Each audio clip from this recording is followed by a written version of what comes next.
Dar comienzo a esta nueva campaña Héroes de la Historia. Héroes de la Historia. ¿Cómo prueba Dios tu fe? Es el primer tema con el que estamos arrancando hoy. Leemos en el nombre del Padre, del Hijo y del Espíritu Santo, el libro de Romanos capítulo 15, verso 4. Léala conmigo en voz alta, dice la palabra: porque las cosas que se escribieron antes para nuestra enseñanza se escribieron, a fin de que por la paciencia y la consolación de las Escrituras tengamos esperanza.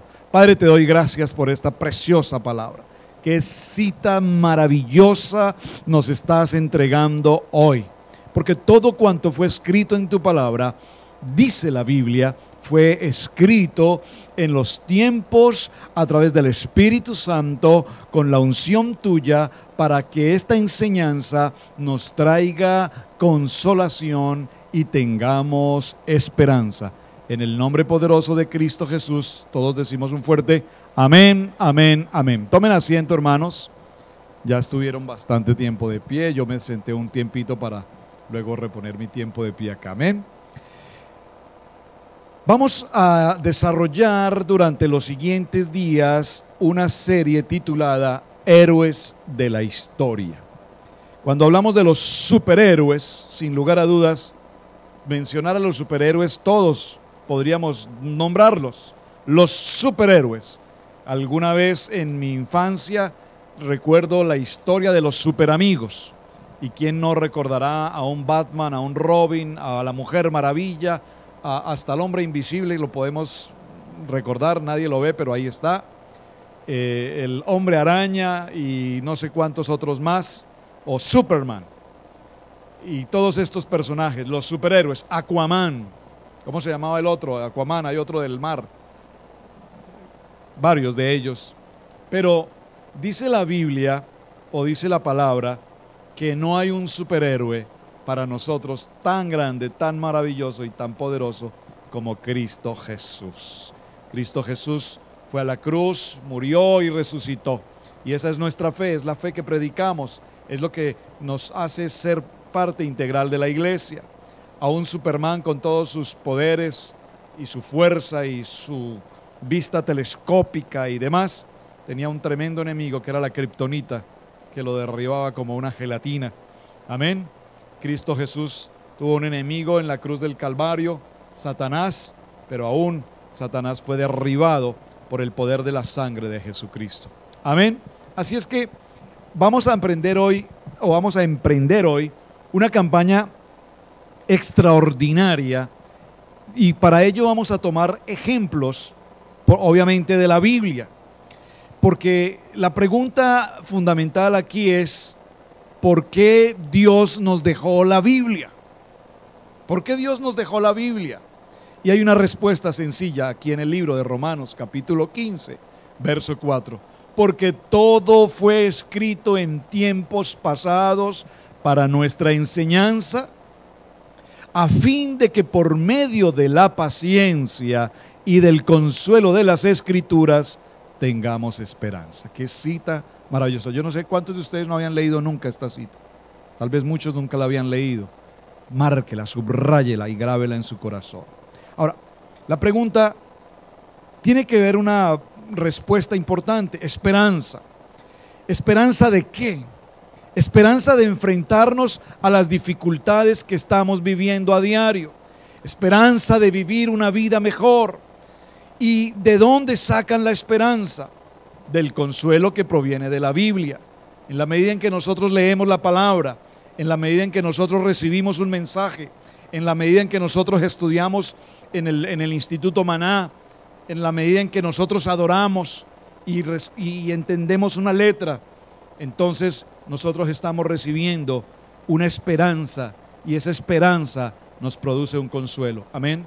Yo recuerdo, y ustedes lo saben en mi testimonio, yo recibí a Cristo en mi corazón a través de una palabra de consuelo, que me produjo esperanza, y fue precisamente a través de una canción en un tiempo de adoración. Y tal vez muchos de ustedes igual han podido recibir a Cristo en su corazón a través de una alabanza, Ahora mismo estábamos cantando una canción que yo cantaba hace 20 años y tocaba lo profundo de mi corazón. Renuévame. Y cuando tú declaras esa palabra, renuévame, Señor, renuévame. Ya no quiero ser igual. Señor, cambia mi corazón. Estamos recibiendo una palabra que nos da esperanza y que transforma nuestra vida. Ahora, preguntémonos, ¿por qué necesitamos tener ese consuelo de la palabra? Y la respuesta es la siguiente: porque todos nosotros estamos viviendo vidas difíciles. Aquí no hay uno solo que pueda decir: yo paso una vida tan sabrosa, tan llena de gozo y de libertad, que pues ni para qué. Todos nosotros estamos viviendo vidas muy difíciles. Amén. Y cada una de estas vidas difíciles que nosotros tenemos, pues nos llevan a una conclusión: no todo funciona perfectamente. Saben, esta mañana llamé muy temprano en la mañana a un pastor amigo nuestro, a quien amamos mucho y estaremos visitando esta semana. Su esposa fue diagnosticada con cáncer en esta semana, en estos días. Amamos a esta pareja pastoral. Son unos pastores maravillosos, tienen una hermosa iglesia en Charlotte. Se presenta esta situación difícil en su vida, están pasando un momento muy difícil, la hermana está muy afectada con el proceso de la quimioterapia y todo lo demás. Y entonces la hermana Pili me dijo: fíjate, no todo es maravilla. Una pareja tan bonita, una familia tan preciosa, todos sus hijos ya adultos, sirviendo en el ministerio, bendecidos, una iglesia extremadamente grande, tal vez una de las iglesias más grandes, si no la más grande de la ciudad de Charlotte, con una trayectoria preciosa.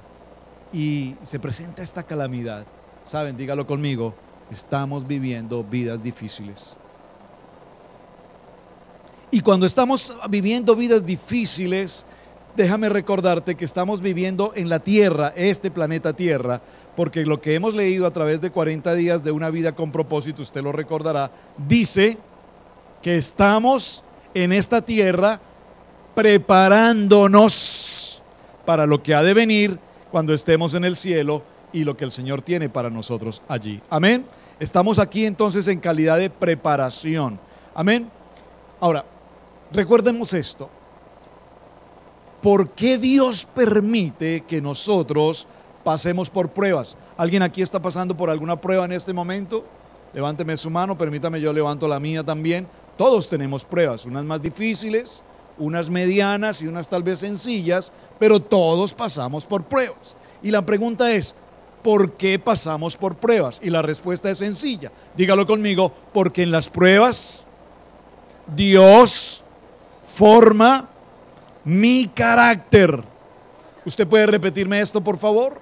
Porque en las pruebas Dios forma mi carácter. Y cuando Dios forma mi carácter a través de las pruebas, entonces la vida empieza a ser pruebas y pruebas y pruebas. Hay unas pruebas muy grandes, hay unas pruebas medianas, habrá pruebas pequeñas, pero siempre estaremos en prueba. Escúchame, tal vez tú estés pasando por una prueba grande, tal vez estés pasando por una prueba más o menos que puedes sobrellevar, tal vez sea una prueba pequeña, pero en cada una de estas pruebas Dios está tratando contigo y Dios está formando tu carácter. Amén.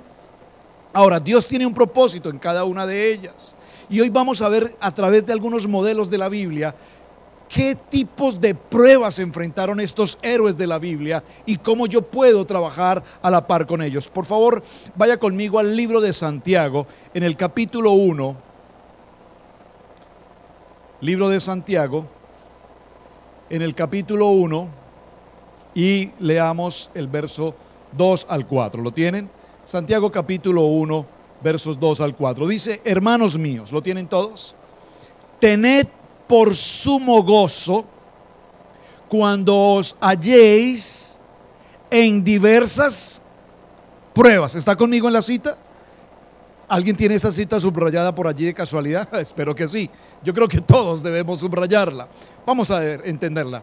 Hermanos míos, tened por sumo gozo cuando os halléis en diversas pruebas, muy fuertes, regulares o pésimas pruebas. Todos estamos allí, sabiendo que la prueba de vuestra fe produce paciencia. Vamos a desarrollar ese tema. Paciencia. Paciencia, paciencia. Un amigo mío dice, pero es que no me tienen paciencia. El Señor dice, es que ustedes no me tienen paciencia. Paciencia. Sabiendo que la prueba de vuestra fe produce paciencia, mas tenga la paciencia su obra completa, para que seáis perfectos y cabales, sin que os falte cosa alguna. Si alguno de vosotros tiene falta de sabiduría, pídala a Dios, el cual da a todos abundantemente y sin reproche, y le será dada. Qué preciosa palabra. Entonces dígalo conmigo, Dios utiliza las pruebas para formar mi carácter. Así es que lo que vamos a ver hoy, escúchame, son 6 de las principales pruebas que va a tener en su vida.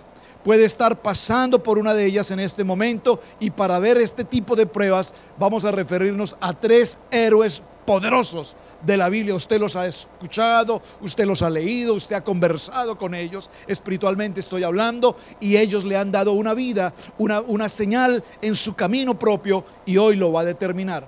Vamos a ver la historia de 3 superhéroes: Noé, Abraham y Moisés.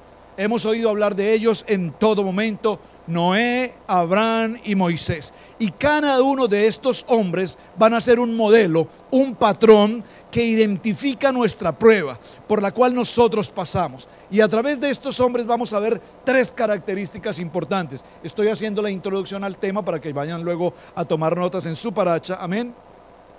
Para que tomen notas final en su paracha.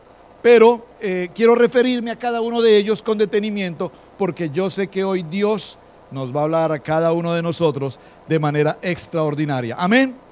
Así es que la primera característica que vamos a ver allí, todavía no tomen nota, yo le indico en qué momento, de estas pruebas son las oportunidades. Dígalo conmigo, oportunidad. Sabes, tú siempre tendrás oportunidad de hacer algo grande. En los cursos, en las campañas anteriores que hemos tenido, hemos dicho cosas como esta: tú tienes 5 segundos para impactar a alguien. Saben, visitamos Billy Graham la semana pasada, en la visita, en la invitación que nos hicieron a visitar la librería.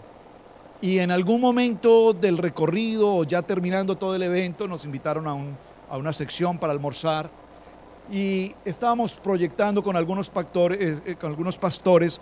Hay un interés del ministerio de Billy Graham por desarrollar el ministerio hispano allí. Es importante esto, es muy importante, hermanos, extremadamente importante. Hace unos años, si no estoy mal, 7 años, cuando se inauguró el edificio de Billy Graham aquí en Charlotte, una hermana mexicana, ella voluntaria, se presentó para ayudar voluntariamente durante 7 años. Y el año pasado la nombraron oficialmente parte del equipo de trabajo de Billy Graham, pero sembró durante 7 años su tiempo. Ella iba, servía.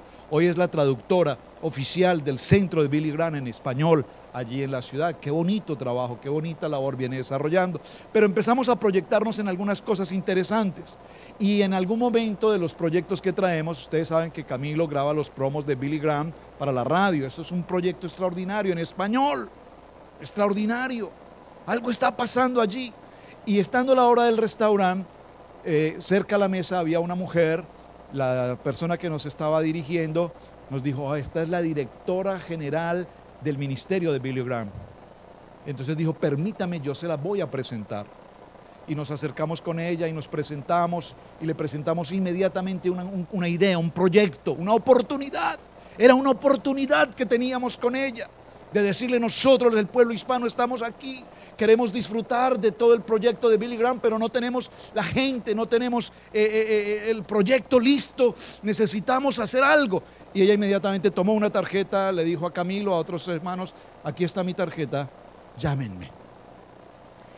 Dígalo conmigo, oportunidad. A través de Noé, a través de Abraham y de Moisés, cada uno de ellos en su desarrollo de vida personal tuvieron primero una gran oportunidad. Y estoy seguro que tú has tenido grandes oportunidades en tu vida, y muy seguramente o las has aprovechado o totalmente las has desperdiciado. Vamos a ver el primer caso, la primera persona, Noé. ¿Cuál fue la oportunidad que Noé tuvo? La primera oportunidad que Noé tuvo fue, Dios le dice, voy a usarte para salvar al mundo entero. Tremenda oportunidad. ¿Están conmigo? Noé recibe una palabra de Dios y le dice, te voy a usar a ti, Noé, y a tu familia para que salves al mundo entero. Usted recordará la historia, vamos a adelantar un poco en esto, la destrucción de Sodoma, de Gomorra, todo este proceso, la inundación, el diluvio, toda la historia. Y Noé tenía la oportunidad de salvar a al pueblo. Abraham, Dios le dijo a Abraham, te voy a usar para que fundes una gran nación, la nación de Israel. Oh, aleluya, una gran oportunidad. Si el Señor te dice a ti, te voy a usar para que seas una gran nación, esta es una gran oportunidad, amén. Y finalmente a Moisés el Señor le dice, vas a ser usado por Dios para liberar al pueblo de Dios de 400 años de esclavitud. Por favor, captura la idea. Noé recibe una promesa de Dios. Dígalo conmigo, una promesa. Y en la promesa, cuando Dios te da una promesa, en esa promesa lo que hay inscrito es una oportunidad. A Noé le dice, te usaré para salvar el mundo. A Abraham le dice, te haré de ti una gran nación. Y a Moisés le dice, te usaré para que libertes, para que saques a mi pueblo de Israel de la esclavitud de 400 años. Amén. Pero ¿qué sucede cuando esto viene a nosotros? Después de la oportunidad que Dios nos presenta, mira, hermanos, cuando tú tienes una oportunidad, lo primero que se presenta en tu camino, ¿qué creen que es? Dígalo conmigo, un obstáculo.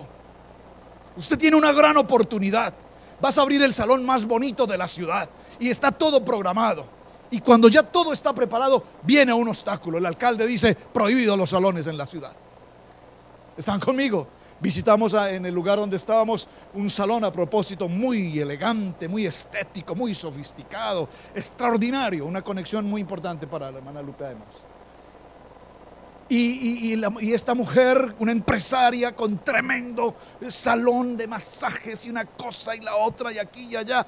Pero en su caminar hay un tremendo obstáculo en su vida económica, familiar, etcétera.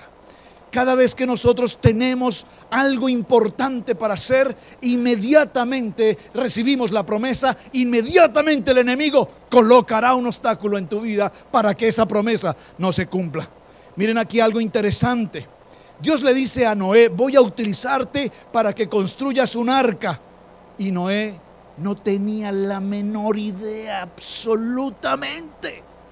Ni nadie en la tierra sabía que era un arca. ¿Usted me está entendiendo esto? Que el Señor te dice, te voy a usar a ti para que hagas esto. Y en la tierra nadie sabe qué es eso. Le pasó a Noé. Le dice Noé, te voy a usar para que salves al mundo. Vas a construir un arca. Y un arca, ¿y qué es eso? Yo te daré las medidas, el diseño, y te indicaré exactamente cómo tienes que hacerlo. Amén. Pero además de eso le dice, porque salvaremos al mundo del diluvio. Y nunca nadie jamás en la tierra había oído ni sabido que era un diluvio. Entonces el Señor te está dando una palabra y te dice, te voy a usar para salvar el mundo, te enseñaré a construir un arca, que no sé qué es un arca, y te voy a enseñar cómo sobrevivir en medio de un diluvio, que no tengo ni idea que es un diluvio. Y observen esto, que es algo interesante. Génesis, no lo busque, solo tómelo como consideración. En el libro de Génesis, en el capítulo 2, en el verso 25, dice que nunca jamás había llovido en la tierra. 2:25, nunca había llovido en la tierra. La gente no sabía ni siquiera que era una lluvia. La gente nunca había visto llover. La gente no sabía que era una llovizna, un aguacero. Peor aún, que es un diluvio, menos. Pero sin embargo Dios le dice a Noé, a ti te voy a usar para que construyas un arca porque viene un diluvio. Es decir, que él recibió una promesa de algo que no tiene ningún sentido, algo que no cabe en la cabeza de nadie. Y así pasó sucesivamente con cada uno de los modelos. Observen, por ejemplo, con Abraham. Abraham, Dios le dijo: vas a ser el padre de una gran nación. Aquí hay un pequeño problema. Cuando Abraham recibe esa palabra, Abraham ya tenía 75 años. 75 años. Abraham era un hombre rico, acaudalado, de Ur de los Caldeos. Él recibe una palabra: vas a ser el padre de una gran nación. Él tiene una esposa que además es estéril. ¿Y cómo voy a ser el padre de una gran nación? Y cuando tengo 75 años, aquí hay muchos de ustedes que tienen 75 años, y de los que tal vez nos estén observando en el internet, que tienen 75 años y en este preciso momento ya tienen o una pensión de jubilación o de retiro, ya tienen un lugar a donde retirarse, y ya lo único que están esperando es disfrutar de unos cuantos días más en esta tierra y despedirse. Escúchame, tal vez hoy, no importa la edad que tú tengas, escúchame con atención a esta palabra, tal vez hoy a los 75 años Dios te está llamando para formarte un hombre a las naciones. Alguien dígame un amén. Porque muchas veces nosotros pensamos: es que yo ya tengo 30, es que yo ya tengo 40, yo ya estoy sobre los 50 y tal vez yo estoy rodeando los 80. ¿Para qué voy a servir a esta edad? Pues a esa edad Dios te va a usar. A esa edad Dios llamó a Abraham y le dijo: haré de ti una gran nación. Amén. Ahora viene Moisés. A Moisés, que aquí hay otra historia interesante. Moisés, usted recuerda la historia de Moisés. ¿Qué significa Moisés? Salvado de las aguas. Moisés nace un hebreo, están matando los niños por orden del faraón. La madre de Moisés lo coloca sobre una canasta al río, la canasta navega hasta cierto lugar, la hija del faraón retoma la canasta, encuentra un niño, ella no podía tener hijos, lo adopta. Es una historia interesante. Esto está hecho además en películas de animados, en la campaña de una historia de héroes, lo vamos a ver. Y Moisés crece, escúchame, como un egipcio. Moisés crece como un egipcio en la casa del hombre más poderoso sobre la faz de la tierra, llamado el faraón. Moisés crece en una cultura que no es la suya. Moisés crece en un idioma que no es el suyo. Moisés se educa en una educación profesional de alta calidad porque era el hijo del faraón. Pero la palabra, lo vamos a ver un poco más adelante, nos dice que sin embargo Moisés decidió dejar de ser hebreo, dejar de ser egipcio, y renunció a todo lo que podía tener en el castillo del faraón para reclamar su herencia de hebreo y trabajar para salvar a su pueblo. Y vamos a ver todo el dolor que esto significó. Amén. Ahora bien, primera conclusión: los tres ejemplos que hemos visto aquí han sido un verdadero calvario. Todos pasaron por sufrimiento. Todos los tres pasaron por oposición. Todos los tres vivieron circunstancias difíciles. Y cuando viene número uno la promesa, viene número dos el obstáculo, pero viene el punto número tres. Y el punto número tres es: se produce una demora. Estoy haciendo una introducción realmente antes de que entremos a las notas, porque es un campo extraordinario el que vamos a abarcar. No se preocupe por la nota, yo le voy a indicar en qué momento, pero quiero que capte muy bien lo que estamos haciendo. Tres modelos. Los tres modelos vivieron las mismas experiencias. Los tres modelos vivieron el mismo prototipo de promesa, la misma palabra, el mismo obstáculo, y por supuesto todos pasaron por la misma demora. Observen esto: cuando Noé recibió la promesa de que él salvaría al mundo, observe, esto sucede y se demoran 120 años más antes del diluvio. ¿Usted ha recibido una promesa, iglesia? Hermano, tú tienes una promesa de Dios. Estás esperando que se cumpla la próxima semana. El hermano, la hermana Yoli, siempre me recuerdo de ella en este punto, porque ellos están esperando una promesa, una casa. Y la casa, y la casa. Y tal vez mañana, tal vez el próximo año. ¿Y cuánto tiempo ha pasado de la promesa? No importa el tiempo que pase, porque la palabra dice que aunque la visión tardare, espérala, porque siempre llegará. Noé recibe una promesa: salvarás al mundo de un diluvio, construirás un arca. Y observen, aquí hay algo que me llama la atención. 120 años pasa Noé construyendo un arca. Usted puede pensar en los chicos en la escuela. Hey Junior, ¿y qué es lo que tu papá hace? Lleva más de 100 años construyendo. ¿Qué es eso? Es que es un arca, es que Dios le dijo. Pero si tu papá no tendrá otra cosa mejor que hacer. 100 años lleva haciendo eso y todavía no termina. 100 años, 120 años trabajando en un arca y todavía no termina. ¿Y qué es lo que tu papá tanto hace? Y yo creo que los chicos en la escuela dirían: mire, por favor, por lo de mi papá ni me pregunte, porque ni nosotros entendemos qué es lo que mi papá está haciendo. ¿Están conmigo? Es que mi padre recibió una palabra de Dios, y la palabra de Dios dice que vendrá un diluvio. ¿Y qué es un diluvio? En el Face no aparece, en el internet no lo encontramos. ¿Qué es un diluvio? No, que un diluvio es que va a caer mucha agua y se va a llenar toda la tierra. Pero ¿para qué construyes esa arca si el mar más cercano está a 10,000 millas de aquí? ¿Están conmigo? ¿Y cómo va a ser ahora tu padre para llevar esa arca hasta el mar? No. Si tú tienes una promesa, pueden pasar muchos años antes de que esa promesa se cumpla. Repito en el ejemplo: 120 años para Noé. Abraham, de 75 años, el Señor le dijo: voy a hacer de ti una gran nación. Y 25 años más tarde, aún todavía, Abraham no tenía un hijo. Y súmale a 75, 25, ¿cuánto nos da? Todavía no tenía un hijo. Pregúntense la escuela. Yo imagino por un momento a Abraham. Sale de Ur de los Caldeos, y permítame hacer aquí unas comillas, un paréntesis también. Abraham era un hombre rico. Voy a poner un ejemplo. Si a Fernando le dicen: Fernando, tienes que trasladarte para Georgia, la pizzería donde él trabaja le dice: Fernando, te vamos a trasladar a Georgia, ¿podrías hacerlo? Fernando dice: no tengo ningún problema. 2 pantalones que tiene, una camiseta, un par de tenis y se va. Si me llevan, yo voy. ¿Están conmigo? Él es soltero, no tiene problema. Pero si a Abraham le dicen que debes salir de la tierra de Ur de los Caldeos para ir a una tierra que ni siquiera le dice dónde está ni cómo es, que yo te mostraré, para Abraham era un poco más complicado, porque un hombre tan rico como Abraham debía pensar en transportar no sé cuántos camellos, no sé cuánta gente que trabajaba con él, mucha gente, entre ellos hasta su sobrino, que se lo llevó sin autorización del Señor, pero cargó con mucha gente. Entonces el Señor le dice: y tendrás una gran familia, serás el padre de una gran nación. Y yo puedo imaginar a Abraham cuando llegó a Canaán, reuniéndose con gente a su alrededor. ¿Y cómo te llamas tú?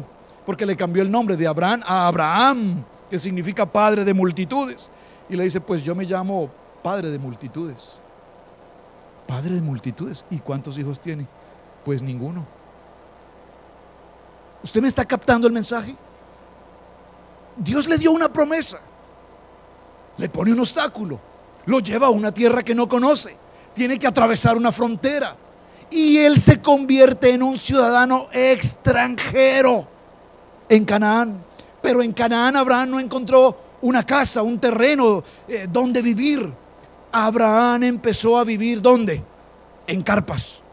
Y toda su descendencia, Isaac y Jacob, todos vivieron en carpas. Y yo me preguntaba, le decía esta mañana a la hermana Pili: mire que me parece interesante esto. Abraham vivía en carpas, Isaac vivió en carpas, Jacob vivió en carpas.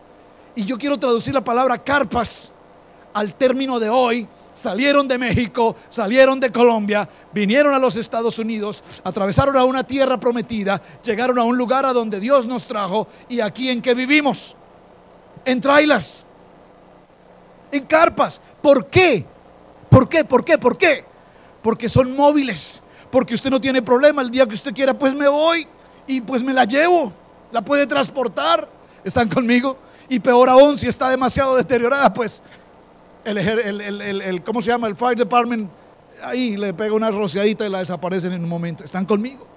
Es interesante lo que estamos viviendo, porque lo mismo que vivieron los héroes de la fe, lo estamos viviendo justamente hoy nosotros. Luego le dice a Moisés: te voy a usar para que liberes a las personas. Entonces Moisés toma fuerza y dice: renuncio a ser un egipcio, yo vengo de raza hebrea, mi sangre es hebrea, el pueblo escogido de Dios. Se sucede un incidente allí, muere uno de los soldados del faraón. Moisés tiene que huir y pasa 40 años en el desierto, pero él tiene una promesa: él va a librar al pueblo de la esclavitud. ¿Y cómo lo va a librar? Pasa 40 años en el desierto cuidando ovejas, después de que fue expulsado de la corte del faraón, y después pasó 40 años con los hijos de Israel a través del desierto, dando vueltas, dando vueltas, dando vueltas, dando vueltas. ¿Por qué? Porque cuando nosotros tenemos una promesa de Dios, ya lo vamos a ver un poco más adelante, empezamos a preguntarle: ¿por qué a mí? ¿Por qué a mí? ¿Por qué a mí? ¿Vamos bien hasta allí? Vamos tomando impulso. Observa esto. Todo empezó muy bien. Todo empezó muy bien. Dios tomó polvo de la tierra y formó al hombre. Después, para que el hombre no estuviera tan solo, lo durmió y de su costado formó a la mujer. Hasta ahí todo venía bien. Ellos eran dueños, mayordomos de todo lo que había. Lo único que tenían que hacer era disfrutar de todo lo que había, el paraíso, el Edén, todo. Pero un día se presentó una circunstancia de pecado, dígalo conmigo: pecado, la caída del hombre, y se rompió todo el propósito de Dios. A partir de ese momento cambió el clima, la economía, el cuerpo de las personas. Ahora la persona muere más joven, se terminó la situación de vida fácil, empezó la crisis, el caos, la renta, la luz, el agua, los servicios, los taxes, la política, los robos, los homicidios. En ese momento todo el plan de Dios fue destruido y entramos absolutamente en un caos. Dígalo conmigo: entramos en caos. Vayan a las notas. Número 1. La primera prueba en la que van a ser probados cada uno de nosotros es, dígalo conmigo, escríbalo: una tarea imposible. Claudia, este mensaje es para ti hoy. Pensé en ti en este mensaje, por lo que viene para tu vida profesional en la universidad y para cada joven. Bueno, para mí, pero estoy pensando en los jóvenes que tienen un proyecto profesional. Número 1. La primera prueba que Dios nos pone es colocarnos una tarea imposible. A Moisés le colocó una tarea imposible: enfrentarse al hombre más poderoso sobre la faz de la tierra, llamado el faraón. A Abraham lo llevó a convertirse en una gran nación. Era imposible, no tenían hijos. Era un hombre de edad adulta, avanzado de edad. Y a Noé lo llevó a construir un arca para enfrentar un diluvio cuando ellos aún ni siquiera conocían que era la lluvia, mucho menos que sería un diluvio. Déjenme decirles, yo no sé ustedes, pero yo vine a enterarme de un tsunami ahora. ¿Cuándo fue el último tsunami o el primero que pasó hace poco? En el 2000 algo, 2005, ahí por primera vez escuchando las noticias, un tsunami. ¿Qué es eso? ¿Un tsunami? ¿Qué es eso? ¿Un tsunami? Y viendo las noticias y viendo la escena del tsunami y las olas de 20, 30 metros levantándose y arrasando con las casas, los automóviles, los edificios, barriendo completamente al punto de que movió la tierra. Ahí nos enteramos de que eso es un tsunami. Yo no sabía, yo nunca jamás, de niño jamás, perdóneme la ignorancia, yo no sé la suya, pero yo nunca había escuchado qué es eso. Yo nunca había escuchado que era un tsunami. Ahí me enteré que es un tsunami. Así que tenga mucho cuidado con tsunami.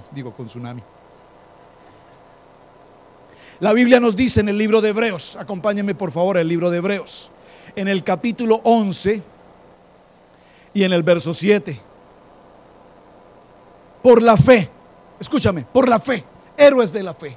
Por la fe Noé, cuando fue advertido por Dios acerca de cosas que aún no se veían, con temor preparó el arca en que su casa se salvase, y por esa fe condenó al mundo y fue hecho heredero de la justicia que viene por la fe. Por la fe, por la fe Noé reconoció la promesa de Dios, y por la fe Noé empezó a construir un arca con las dimensiones, los materiales y las instrucciones. Miren, esto es maravilloso. Yo pensaba esta mañana entre mis notas. Yo recuerdo, a ver, permítame la anécdota, en el sector donde yo viví, en mi barrio donde nací, un joven de la edad en mí, en aquel entonces un poquito mayor tal vez, yo recuerdo que sobre la azotea de su casa él construyó un telescopio. Un telescopio, él colocó una cosa redonda arriba, la pintó plateada. Uno siempre pasaba por esa casa y ¿qué será eso? Todo el mundo preguntaba, ¿qué será eso? Y a esa casa no entraban muchas gentes, los amigos muy allegados a esa familia.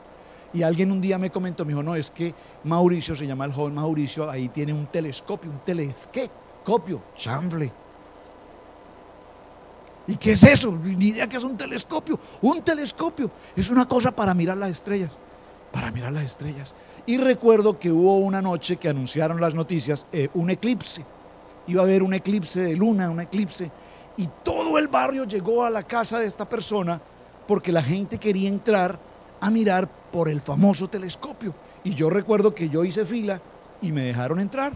Y este hombre construyó evidentemente su casa, sus muebles, arregló aquí cosas y empezó a unir tubos de PVC, y colocaba lentes de aumento y una cosa, y era un tubo gigante y el tubo se podía estirar y recoger. Eso parecía como la punta de un cañón, ¿sabes? Están ubicados, ¿verdad? Y él creó un telescopio. Y yo por primera vez en mi vida, yo no sé, ¿tú recuerdas dónde estaba eso? Ahí en el barrio. ¿Nunca fuiste al telescopio?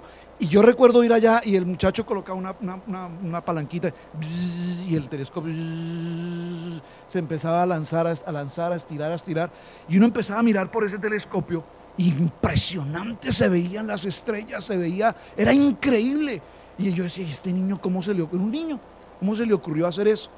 Pues piensen un poquito en el arca. ¿Están conmigo? Entonces yo pensaba esta mañana, si yo construyese en la yarda, en mi casa, un arca que me permitiera viajar a Venus o a Marte, o yo no sé a dónde, la gente diría, este pastor está loco, qué tipo tan raro, se construyó una nave espacial. Pues exactamente esto pasó con Noé. ¿Están conmigo? ¿Por qué? Porque lo que Dios nos pide parece ser una tarea imposible. Imposible. Nosotros vinimos a esta ciudad de Cherryville 10, 12 años atrás, y un hombre de Dios se acercó y me dijo, Cherryville, hermano, ¿qué le pasó? Cherryville, ¿usted qué va a ir a hacer a ese pueblo muerto? Si allá ni siquiera hispanos hay.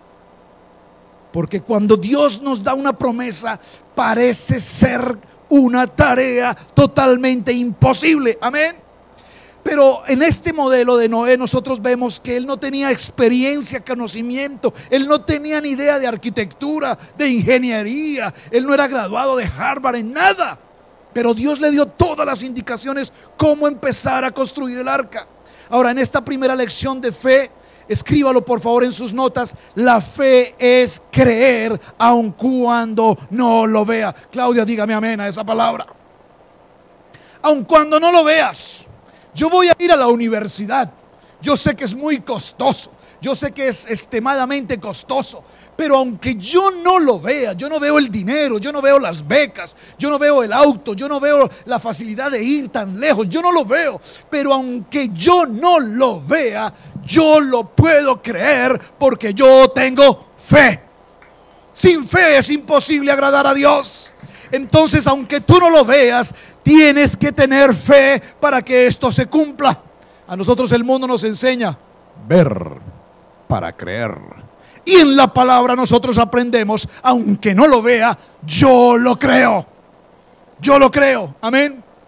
Ahora, observen que aquí hay algo interesante. El verso 1 de Hebreos 11 dice: la fe es la garantía de lo que se espera, es la certeza de lo que no se ve. Amén. Abraham, decíamos, un hombre rico, le era difícil trastear con tanta cosa, pero sin embargo lo hizo. Ahora, cuando Abraham se muda de Ur de los Caldeos, pasa por 3 pruebas y vamos a mencionarlas. Número 1, ya era un hombre mayor de edad, 75 años. Tal vez a esa edad, repito, muchos de nosotros estamos pensando en la pensión, en jubilarnos, en irnos hacia un lugar apartado y descansar. Número 2, Abraham recibe la palabra de Dios: voy a llevarte a un nuevo país, a darte una nueva nación. Y Abraham tenía necesidad de trasladarse, pero el Señor nunca le dijo a dónde. Escúchame, cuando Dios tiene que hacer algo contigo, el Señor te va a llevar. Saben, terminábamos Exponencial y el predicador que dio el mensaje de Exponencial, bueno, uno de los predicadores, senador de la República, senador de los Estados Unidos de América, ex senador, porque dijo, como dijo Billy Graham, dijo: no quiero seguirle sirviendo más al mundo, quiero servirle al Señor. Y se retiró de ser un senador de Chicago para convertirse en un predicador de una de las iglesias más grandes de esa ciudad. ¡Qué honor! Y entonces este hombre hizo algo interesante. Habían 3 predicadores con él, 2 más, él y 2 más. Un panel de predicadores, los 2 predicadores muy reconocidos, uno no recuerdo su nombre, un hombre según la presentación muy usado por el Señor, y el segundo predicador era el hijo de Charles Stanley. Ustedes muchos lo conocen.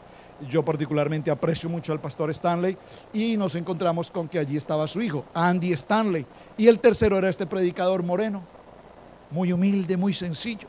Entonces los predicadores reconocidos dieron sus opiniones sobre plantar iglesias, extraordinario, y luego finalmente el moreno debía presentar un mensaje, y él se colocó al frente en el púlpito e hizo lo siguiente. Dijo: permítanme decirles que yo estoy aquí porque esta plataforma solamente se la entregan a hombres muy importantes, a hombres muy importantes. Por lo tanto, creo que ninguno de los que está allí sentados va a tener la oportunidad de estar aquí. Esta plataforma es para hombres muy importantes. Aquí está el pastor Andy Stanley, aquí está el pastor tal, que son hombres muy importantes, y Dios los usa grandemente. Y estoy yo. Pero yo estoy aquí no porque sea importante. Yo estoy aquí porque estos dijeron: dejémoslo a él para darle moral a los que están allá. Para que los que están allá sentados piensen: si este moreno subió, tal vez yo también pueda. Entonces es humildad la palabra de este hombre, y nos dio una enseñanza maravillosa de lo que está haciendo en su iglesia, y de eso tenemos que compartir un poco más adelante. Pero aquí quiero significarlo. Dios nos llama a hacer cosas imposibles. Este hombre renunció a un cargo importante en el Senado de esta nación para pasar a ser un pastor de una iglesia, y parece que cuando clasificaron a las iglesias en los Estados Unidos en una encuesta, su iglesia, entre 400 iglesias, ocupó el último lugar. El último lugar en normas, en reglas, en estética, es decir, por favor no me malinterpreten lo que quiero decir, pero una iglesia de morenos donde él está, me imagino que su gran mayoría son morenos, pero parece ser que en la iglesia hay mucho desorden, muchas cosas que no funcionan. Y cuando se hizo la encuesta, su iglesia fue descalificada en todo. Terrible. Pero al medir los resultados, su iglesia es la iglesia más importante del país. ¿Están conmigo? Ellos no tienen comité. Usted sabe cómo son las iglesias americanas acá. Vamos a pintar la iglesia. Reunión. Comité de junta. Y hay que hacer 4 comités de juntas para saber si la pintan roja, azul, verde o amarilla. Eso hay que hacer 4 comités. Hay que presentar propuestas y tiene que haber acuerdo común para que se pueda pintar la iglesia. En la iglesia de este pastor no hay comité. Hay que hacer algo, hagámoslo. Hay que hacer una obra, hay que hacerla. No hay normas. Hay cosas imposibles, pero ellos trabajan bajo la condición de fe. Lo que hay por hacer se hace, lo que hay que alcanzar se alcanza. La gente que tiene que trabajar, trabaja. Y entonces él utiliza el púlpito para dar mensajes muy contradictorios, para que la gente venga al ministerio y vengan a servir en el propósito de ser servidores, plantadores de una iglesia. Qué cosa tan extraordinaria, amén. Ahora bien, en Hebreos 11:8, la segunda nota que usted va a colocar allí es esta: Es la segunda prueba de su vida, diga conmigo, es un gran cambio. ¿Están conmigo en sus notas? Una tarea imposible. La fe es creer aun cuando no lo vea. Y luego dice, en la siguiente línea dice, un gran cambio. Escúchame, tienes que prepararte para un gran cambio. Si Dios te trajo a esta nación, te trajo a esta nación para hacer un gran cambio en tu vida. Yo recuerdo una hermana que decía, yo en mi pueblo, en mi rancho, yo montaba un burrito, un asno para ir al pueblo por la comida. Y ahora aquí en Estados Unidos maneja un Ford Mustang, un caballo Ford Mustang, pero un automóvil. Si vinimos a esta nación es porque hay cambios. Aquí hay cambios, iglesia, aquí hay cambios. El Señor produce un gran cambio en tu vida. Tú no vives igual a como vivías allá. En nuestros países el que tiene celular, wow, gloria a Dios, tiene celular. Aquí todo el mundo tiene un celular. Aquí tenemos comodidades, aquí tenemos facilidades, aquí tenemos oportunidades. En este país se produce un gran cambio.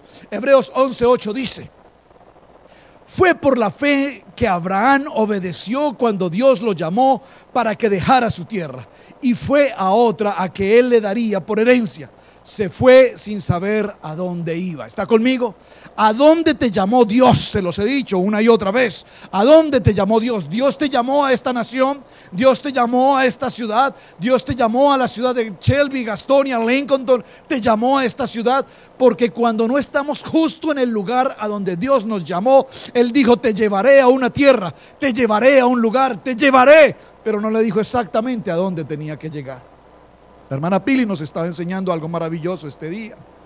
No es con tu mano, no es con tu fuerza, José, no es con tu fuerza la universidad, Claudia, no es con tu fuerza la universidad, no es con la chequera de tu papá ni de tu mamá. No, es con la fe en Cristo Jesús que nosotros pasaremos al otro lado. Es con la fe en Cristo Jesús, en una promesa de Dios, cuando nos sometemos al cambio que Dios quiere hacer en nuestra vida. Dígalo conmigo: cambia tu manera de pensar para que cambie tu manera de vivir. Entonces vinieron unos amigos voy a poner un ejemplo más personal. Vino nuestra sobrina, ustedes la recuerdan, Daniela estuvo con nosotros.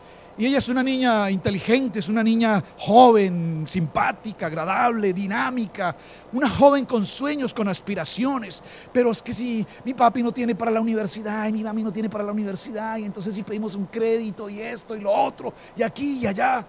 Y esta niña se fue de esta casa con una palabra de fe en su corazón. No es por el dinero de papá ni de mamá, no es la chequera, es en Cristo Jesús.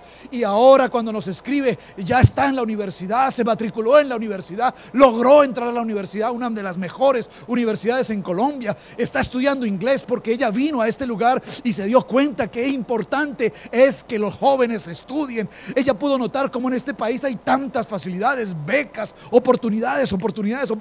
Jóvenes, aquí hay muchas oportunidades. No las desperdicies, no te conformes, como dijo la hermana Pili esta mañana, con un high school y ya hasta ahí llegué y a trabajar. No, papá, ese pensamiento es un pensamiento anticuado, ruin, cobarde y egoísta. Eso se queda para ti en tu pueblo. En este país hay oportunidades y a nuestros hijos tenemos que llevarlos, a nuestros hijos tenemos que promocionarlos, a nuestros hijos tenemos que llevarlos a oportunidades grandes, porque Dios nos trajo a esta nación para oportunidades grandes. Aprovechémoslas, por favor, iglesia. Número 2 en sus notas: una promesa se retarda. Una promesa se tarda mucho, ya lo vimos. Y cuando una promesa se tarda, empezamos a preguntarle a Dios: ¿cuándo, Señor, es que nos vas a dar esa casa, Señor? ¿Cuándo, Señor, es que nos vas a entregar esa casa? Y empezamos a preguntarle a Dios: ¿cuándo? Pero Dios, dígalo conmigo, nunca llega tarde. Dios nunca llega tarde. En Hebreos capítulo 11, verso 8, estamos desarrollando Hebreos, explica: incluso cuando llegó a la tierra que Dios le había prometido, vivió allí por fe, pues era como un extranjero que vive en carpas de campaña. Lo mismo hicieron Isaac, Jacob, quienes heredaron la misma promesa. Abraham esperaba con confianza una ciudad de cimientos eternos, una ciudad diseñada y construida por Dios. Este hombre Abraham viajó en una palabra de promesa, y cuando logró llegar hasta Canaán, allí en Canaán no logró establecerse en una casa y empezaron a tener carpas, pero la promesa de Dios se había cumplido. Allí estaré contigo. Hay una promesa, y hay una promesa que se retarda. Pasaron los años, pasaron los días, aún Abraham no tenía un hijo, el hijo de la promesa. Y usted recordará por allí en alguna historia que cuando los enviados de Jehová le anunciaron a Sara, o mejor a Abraham, que Sara estaría embarazada, ¿qué pasó? Sara se rió. Y así pasa con nosotros. Cuando el Señor nos da una promesa: sabes, Claudia, haré de ti una mujer profesional. Si lo que vas a estudiar es medicina, serás una doctora especializada en medicina, en alguna de las áreas en la medicina. Y Claudia dice: el pastor se habla. Le ocurre que voy a ser médica. Pero si es una promesa de Dios, para el que cree, todo le es posible. Amén.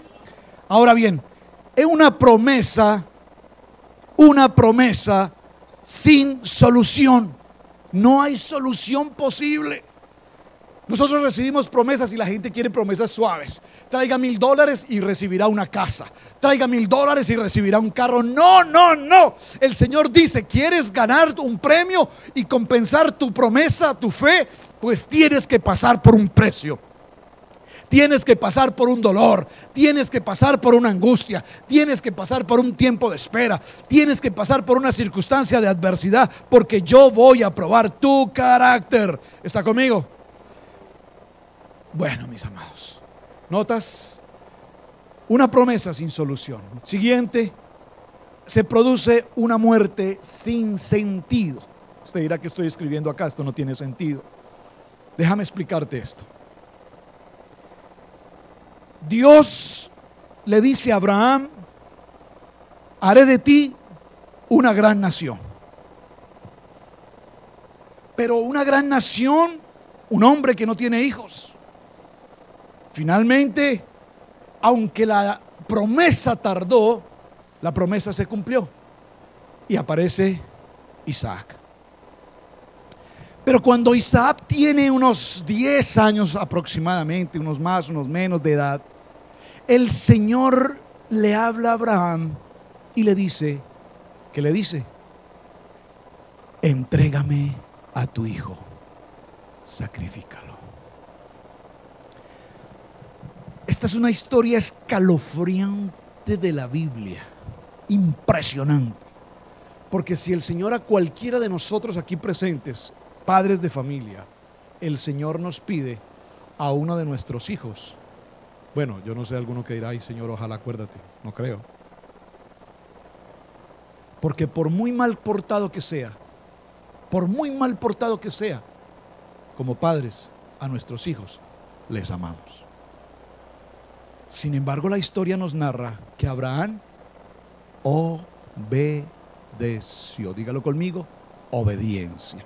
Cuando a ti no te guste, y aunque no te parezca, y aunque consideres que el pastor está diciendo lo que no es, si te lo dice Dios, hazlo.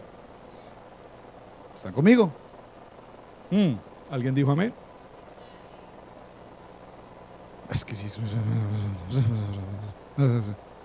Y nosotros empezamos a murmurar y a criticar. Abraham simplemente le dijo: no hay problema, Señor, yo obedezco. Tomó a su hijo, usted conoce la historia, no me voy a detener allí. Colocó a su hijo, salieron a la montaña, hacia el monte Moriah, lo llevó, preparó la leña, preparó el altar, le colocó a su hijo sobre la leña, lo amarró. Estaban allí en esa escena, él tenía el puñal preparado, ya el Señor le observaba desde el cielo. Isaac está preocupado. Isaac dice: ¿qué pasa aquí, papá? Dijiste que íbamos a hacer sacrificio, pero no veo dónde está el animal para sacrificar. Y decirle a su hijo: es que el sacrificio eres tu hijo. Ah, ok, papi, no hay problema. ¿Y qué tengo que hacer? Colócate sobre esa leña. Voy a amarrarte un poquito las piernas, los brazos, para que no tengas problema. Y lo amarra allí. Y llega un momento en que ya va a tomar el puñal. Y yo me imagino por un momento Isaac diciendo: hey papi, un momento. Cuando se hace sacrificio siempre se canta primero al Señor. Cantemos un momento al Señor. Cantemos, papi. Aleluya. Ay, Dios mío, no sé qué cantaron. Cuán grande es Él. Cuán grande es Él. Y Abraham sabía que aunque no le parecía, que aunque no le gustaba, que aunque era su único hijo de promesa, que era el padre de naciones donde se iba a cumplir con él, estaba obedeciendo en quitar la vida de su hijo. Y aquí cae una pregunta importante: ¿y por qué Abraham llegó a ese límite? ¿Por qué Abraham llegó a ese límite? Y cuando ya estaba a punto de ejecutar la orden de Jehová, los ángeles del cielo descienden y le dicen a Jehová: detente, porque tu fe ha sido probada. ¿Están conmigo? Mira, iglesia, cuando el Señor te pida algo, aunque te parezca ilógico, aunque te parezca que sea una muerte sin sentido, ¿qué sentido tiene que un hijo de promesa muera? Ninguno. ¿No le ha pasado? Siempre que alguien muere: Señor Jesús, ¿pero por qué? ¿Por qué? ¿Por qué? ¿Por qué? Tan buena gente que era, Señor, tan trabajador. No servía para nada, pero por lo menos acompañaba. ¿Pero por qué te lo llevaste? Y si es una mamá, usted imagina a la mamá: Señor, ¿por qué te lo llevaste a él? Llévame a mí, pero no a él. Y empezamos a preguntarle: ¿por qué? ¿Por qué? ¿Por qué? ¿Por qué? ¿Por qué? Y Noé nunca le dijo al Señor ¿por qué? Abraham nunca le dijo al Señor ¿por qué? Simplemente Abraham obedeció. Pero tengo la respuesta para esto. Por favor, observe esto. Extraordinario. En Hebreos 11:17 dice: fue por la fe que Abraham ofreció a Isaac en sacrificio cuando Dios lo puso a prueba. Abraham, quien había recibido las promesas de Dios, estuvo dispuesto a sacrificar a su único hijo, Isaac, aun cuando Dios le había dicho: Isaac es el hijo mediante el cual procederán tus descendientes. Aquí no había ningún sentido de lo que estaba pasando. Era el hijo de la promesa, sin embargo Dios se lo estaba reclamando.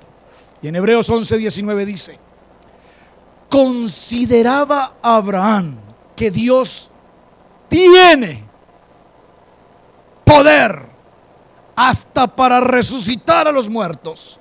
Así, en sentido figurado, recobró a Isaac de entre los muertos. Esta palabra, por favor, usted tiene que digerirla. Si no ha almorzado ni desayunado, esta palabra, por favor, llévela a su corazón, a su estómago y digiérala. Porque aquí hay una respuesta de oro. Abraham ofreció a su hijo en sacrificio, sabiendo que era su hijo de promesa, para que la promesa de ser el padre de multitudes se cumpliese. Pero sin embargo, en obediencia, él llevó a su hijo al sacrificio, porque él tenía la claridad en su corazón que si su hijo hubiese muerto en ese momento, él sabía que por el poder de la palabra su hijo resucitaría. Alguien dile un amén a esta palabra. Esto es extremadamente fuerte. Miren, hermanos, esto es otro piso térmico. Esto es otro nivel espiritual. Aquí uno se pregunta, yo me lo pregunté muchas veces, ¿por qué Abraham tomó la decisión de sacrificar a su hijo? ¿Qué tan fácil podría ser tomar a uno de nuestros hijos y sacrificarlo? Dios, horrible. Pero cuando tú caminas en una palabra de fe, nada es imposible para Dios. Por favor, dijera esta palabra. En una palabra de fe, iglesia, si tú estás hoy aquí, Si tú viniste de México, de Guatemala, de El Salvador, de Colombia, yo no sé de dónde Dios te trajo, pero si Dios te pasó por esa frontera, si te trajo en avión, en submarino, en barco, yo no sé, pero si Dios te permitió llegar a esta nación, es porque Dios tenía ya preparado para ti un gran cambio en tu vida. Y en esta nación no podrás reproducirte, en esta nación no podrás tener el gozo de Jehová mientras que tú no vivas una promesa de fe. He dicho, y se los he preguntado 1000 veces: ¿estás en esta nación por fe o por tus fuerzas? ¿Estás en esta nación porque viniste con un llamamiento o porque te trajo el coyote y pagaste no sé cuánto? ¿Estás aquí porque aquí estás fundando una nación con tus hijos? ¿Estás formando hijos en el ministerio? Miren, déjenme recordar esto. Oh, gracias, Señor. De toda la conferencia, una palabra que atravesó mi corazón. No recuerdo el nombre del predicador, pero este predicador dijo, es el director de Stadia, un ministerio extraordinario. Tenemos que conectarnos con ellos. Pero este pastor dijo esto: un hombre de multitudes, con iglesias en todo el mundo, dijo: yo plantaba iglesias en África, plantaba iglesias en Rusia, plantaba iglesias en Australia, en Sudamérica, en Guatemala, en tantos países he plantado iglesias. Y un día el Señor me dijo, pasando por una crisis de salud: ¿dónde están tus hijos? ¿Dónde están tus hijos? Y ese día entendí que había descuidado mi primera plantación, mi primera iglesia la había descuidado. Y el Señor me hizo regresar a mi nación, a Estados Unidos, y venir a recuperar mi hogar, a recuperar mi familia, a recuperar mis hijos. Para la gloria de Dios, eran aún pequeños, y los pudo levantar y los pudo formar, y hoy son sus asistentes de ministerio en las naciones del mundo. Pero la palabra que este hombre dio fue una palabra que, digo, atravesó mi corazón, porque es una palabra que hemos predicado nosotros durante 14 años en esta misma casa. La primera iglesia sobre la cual nos fundamentamos, ustedes y nosotros, dígalo conmigo, son mis hijos. Cuando yo veo al hermano Javier allí, su esposa está aún laborando hoy, pero él está ahí, sus hijos están ahí. A cada uno de estos varones, a cada uno de ustedes varones, hablo a los varones, tu preocupación no es más que el trabajo, tu preocupación, tú eres proveedor, sí, gloria a Dios, pero tu preocupación número uno es plantar tu iglesia en tus hijos. Yo conozco, y lo digo con respeto y con temor, pero conozco pastores. De hecho, platicamos con un pastor americano en la mesa, y muy querido y muy especial, un hombre tremendo. Y le preguntamos: ¿y tus hijos están en el ministerio?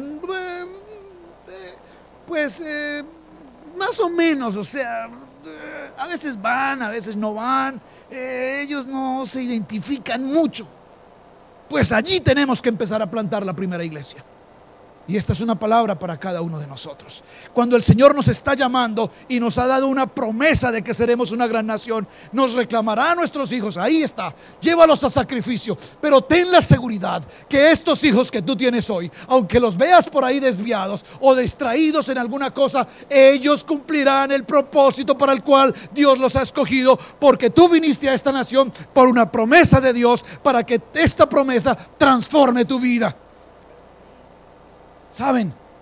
Les cuento esto: en mi país se están en la lucha de los políticos por elegir un nuevo presidente. Uno de los candidatos fue alcalde de la ciudad, quien públicamente declaró, siendo alcalde, se consideró o lo declaró adicto a la marihuana. Creo que eso incluso le costó la alcaldía, lo retiraron. Pero es hijo de los ricos del pueblo, es hijo de los políticos importantes de la nación. Estudió en Harvard en los Estados Unidos, se hizo ciudadano aquí, habla inglés. Las clases políticas de nuestros países, tal vez en su país sea igual, México, sus presidentes, todos han estudiado en América, ¿o no? Todos son graduados de las universidades de América. Y eso es lo que los hace ser los políticos importantes de nuestra nación. Ahora a este drogadicto se pretende nombrarlo presidente. Y yo me preguntaba el por qué pasa esto. ¿Saben el por qué pasa esto? Porque nuestros hijos de nuestra patria crecieron, número uno, sin educación. La educación en nuestros países es imposible. Tengo 3, 4 sobrinos, más tal vez. No pueden ir a las universidades. Primero, porque no hay fe. Segundo, porque no tienen recursos. Tercero, porque no lo quieren hacer. Y así estamos. Yo me pregunto, ¿cuántos de los ciudadanos americanos, chicos, José, cuántos de los que se graduaron con ustedes en el high school en los últimos años? ¿Cuántos de quienes se graduaron con ustedes en América, en los Estados Unidos, con ustedes en el high school, cuántos siguieron la carrera universitaria? De 50, 1 o 2. Son ciudadanos americanos, tienen sus documentos, tienen recursos, tienen posibilidades, tienen facilidades del gobierno y no lo aprovechan. En nuestros países pasa igual. La educación solo le corresponde a ciertas clases sociales. Y hoy el país está reeligiendo a gente llena de inmoralidad, sin principios, sin valores, sin trascendencia. ¿Por qué? Porque no hay nadie más a quien elegir. Y yo me pregunto, ¿qué pasará con los Estados Unidos de América en poco tiempo cuando los jóvenes que se están graduando hoy no continúan en las universidades, no continúan en los estudios, no conocen del Señor? ¿Para dónde vamos? ¿Para dónde va esta nación? Amén. Entonces, mis amados, sigan con sus notas. Y la fe es, escríbalo, la fe es obedecer aun cuando no lo entienda. Aun cuando no lo entienda, obedece. Sabes, cuando el Señor nos trajo para este lugar, yo recuerdo esa experiencia. Usted conoce el testimonio. Yo vine a esta ciudad y yo caminé por estas calles y vi el sector y yo decía, Dios mío, yo lo que veía era vacas por acá, vacas por allá, y yo no veía ni personas, hispanos menos. Y de luego recibo una llamada y alguien me dice, pastor, hay una casa aquí disponible, no le cobran la primer mes de renta. Y gloria a Dios, y nos fuimos, una voz de Dios, y llegamos a Cherryville. Y cuando llegamos ese 1 de enero a esta ciudad, yo recuerdo visitamos aquella casa aquí en la Putnam, aquí estamos a 2 minutos. Y llegamos a esa casa, Dios, qué espanto, qué horrible. Una casa cubierta de maleza, el chirrot quebrado, la carpeta maloliente, asquerosa. Y yo le dije a la hermana, ¿cómo usted cree que nosotros vamos a vivir ahí? Y me dijo, pastor Alfaro, ¿dónde están sus ojos de fe? Sus ojos de fe. Yo le dije, ¿cómo los ojos de fe? Me dijo, pastor, esta maleza la vamos a cortar, estos chirrots se van a arreglar, estas paredes las vamos a pintar, esta alfombra la vamos a lavar o la vamos a cambiar, pero esta casa la vamos a arreglar. Y en menos de 15, 20 días esa casa era un palacio completamente nuevo. La hermana colocó carpetas, ¿cómo se llaman? Las cortinas nuevas. Yo pinté, reparé, sané, hicimos una cosa, hicimos otra. En 20 días la casa era new house. Y ella me dijo, ¿dónde están tus ojos de fe? Aunque te parezca imposible, aunque no lo entiendas, hazlo, porque si el Señor te lo dice, Él te va a ayudar. Y punto final, hay sufrimientos que se prolongan demasiado tiempo. ¿Saben? ¿Alguien aquí tiene algún problema? ¿Alguien aquí tiene algún problema pequeño, mediano, grande? Levánteme su mano un momento, por favor, yo quiero ver. Ok, voy a hacer una pregunta para ir cerrando este tema. ¿Por qué tienes ese problema? Te voy a dar la respuesta. Todos tenemos problemas, pequeños, grandes o medianos, porque nosotros mismos no los buscamos. Aquí no es que Dios, ¿tú por qué permites esto? Es que Satanás, ¿tú por qué me metes en esto? No. Estamos en problemas porque nosotros nos metemos en problemas.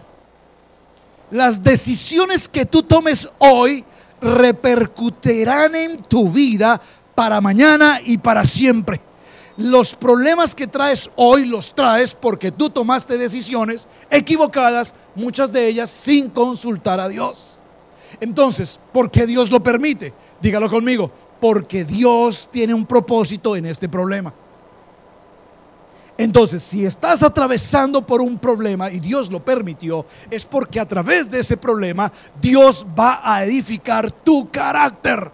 Y Dios nos va a enseñar a depender de Él. Miren, déjame decirles, se los voy a decir con mi corazón en fuego y con una sonrisa de semblante abierto. Este viaje para nosotros fue un viaje extraordinario. Dijo el hermano Miguel: pastor, pensé que ya no iba a volver. Le dije: pues ganas tenía de quedarme allá. Porque en el Majestic Orlando Suites, con campo de golf y todo, ¿quién no quisiera quedarse allá el resto de la vida? Y free más,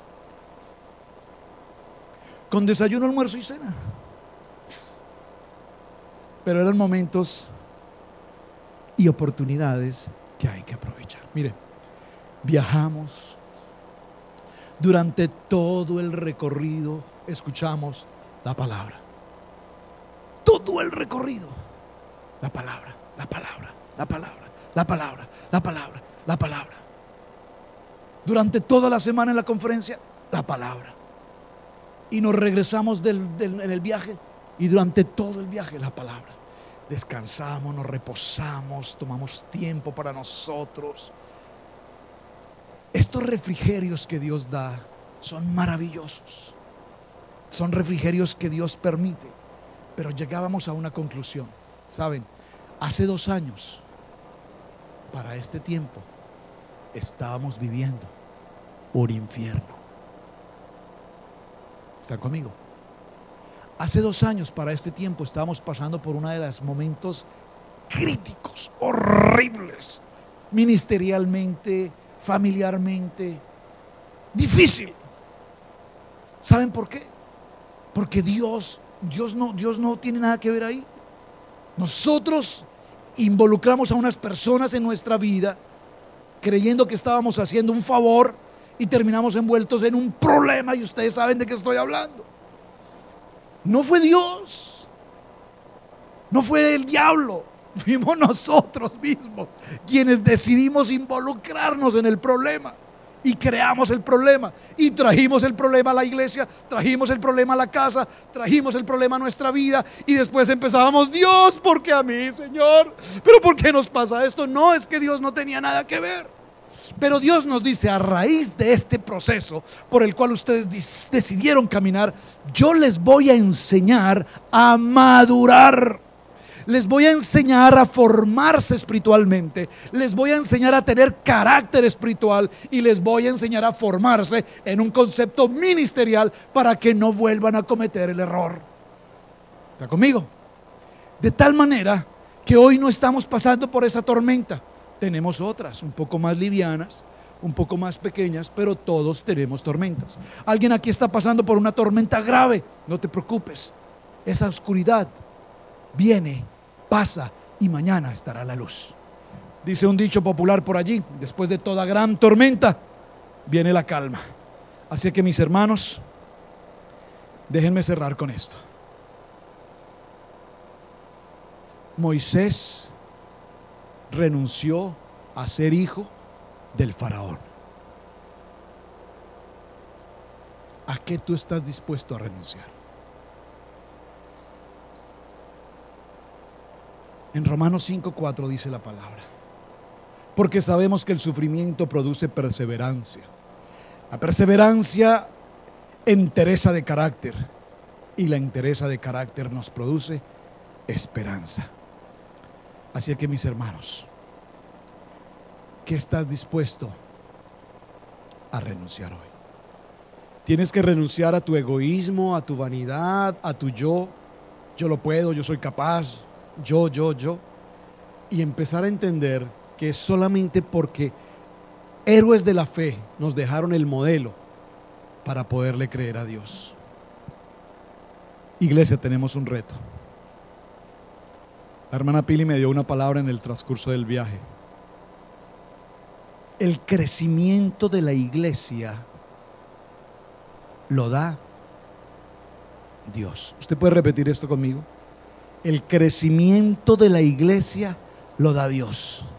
Miren, entre 4,000 personas o más de pronto aparecían por ahí entre las multitudes. unos hombres, unas mujeres, llamados Pili, Roberto y otra parejita por ahí, unos pastores de Texas. Entre 4,000 americanos aparecían unos hispanos ahí. Y yo le decía: Señor, gracias, porque entre 100,000 pastores de la ciudad o del estado, del país, nos escogiste precisamente a esta hermosa mujer y a mí para estar aquí en esta reunión.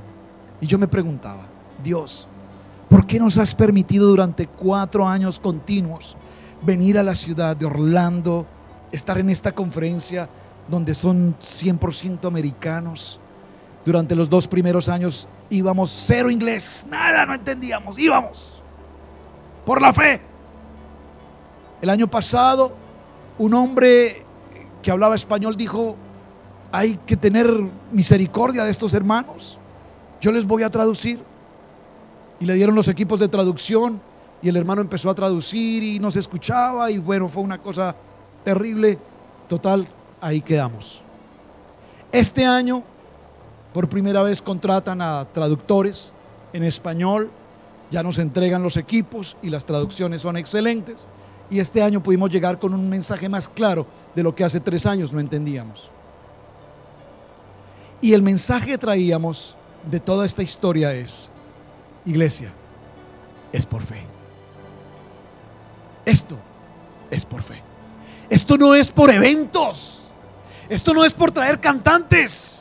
Esto no es por hacer cosas. Es por fe. Es por fe. ¿Saben? Ayer hablé con la señora de la casa de al lado. Me comentó que su salud está muy delicada. Ella es una señora sola, enferma. Ella vive con un cheque que le da el gobierno. Y me dijo: pastor, no tengo nada de comida. Tenía unas estampillas, se las quitaron. No tengo comida. Necesito cortar la yarda y mis fuerzas no me dan. Tengo una máquina, pero no puedo hacerlo. Y salí de ahí, salimos de ese lugar, y yo le decía a mi esposa: como iglesia, ¿qué podemos hacer por esta persona? Sabes, tal vez en tu casa haya comida desperdiciándose.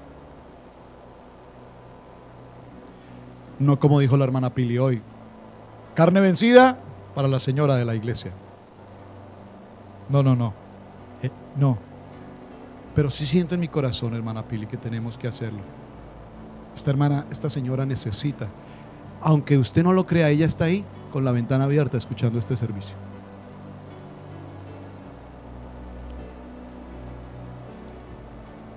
Ella pasa por acá, recoge un papelito, recoge otro, está pendiente de la iglesia, me comenta: hay personas que están llegando en la noche a sentarse en esta escalera hasta tarde de la noche, 11, 12 de la noche. ¿Saben? Ella está cuidando la iglesia. Puede que no conozca al Señor, pero está sirviendo en la iglesia, está sirviendo al Señor. Y como iglesia tenemos una responsabilidad con ella, con Dios primeramente. Entonces, toco su corazón hoy en esto. Es por fe, iglesia. Nos sostenemos por fe. Creemos en una palabra por fe. Si tienes una promesa de Dios, el Señor te la va a cumplir. Pero hay que pagar un precio. Porque Noé, Abraham y Moisés pasaron momentos extremadamente difíciles. De Noé se burlaron y se burlaron. De Abraham se burlaron. De Moisés se burlaban. De su fe. Su propia familia los criticaron, los juzgaron, los señalaron, los desheredaron. Pero la palabra en Hebreos nos narra los héroes de la fe, y sus nombres están inscritos como héroes de fe, simplemente, aunque la palabra simplemente aquí es ofensiva, simplemente porque decidieron creerle a una promesa de Dios. Y mi esposa y yo y mi familia hemos decidido creerle a una palabra de fe de que en esta casa y de esta casa, porque ha sido la promesa de Dios, se levantarán los ministerios y se levantarán las naciones y se llevará la palabra a muchos lugares de la tierra. Y entre ustedes, hijos, entre ustedes, niños, están los ministros que Dios ha escogido para ir a las naciones. O que lo diga Lía, que está muy atenta escuchando este servicio. Está atenta, ya está en el 5.º sueño, pero está recibiendo una palabra, porque yo tengo la certeza en mi corazón que en cada uno de estos niños que yo veo acá hay un ministro de Dios listos para ir a plantar iglesias en el nombre poderoso de Cristo Jesús. Hermana Pili, muchas gracias, hermanos. Espero que el Señor haya hablado a sus corazones esta mañana. Amén.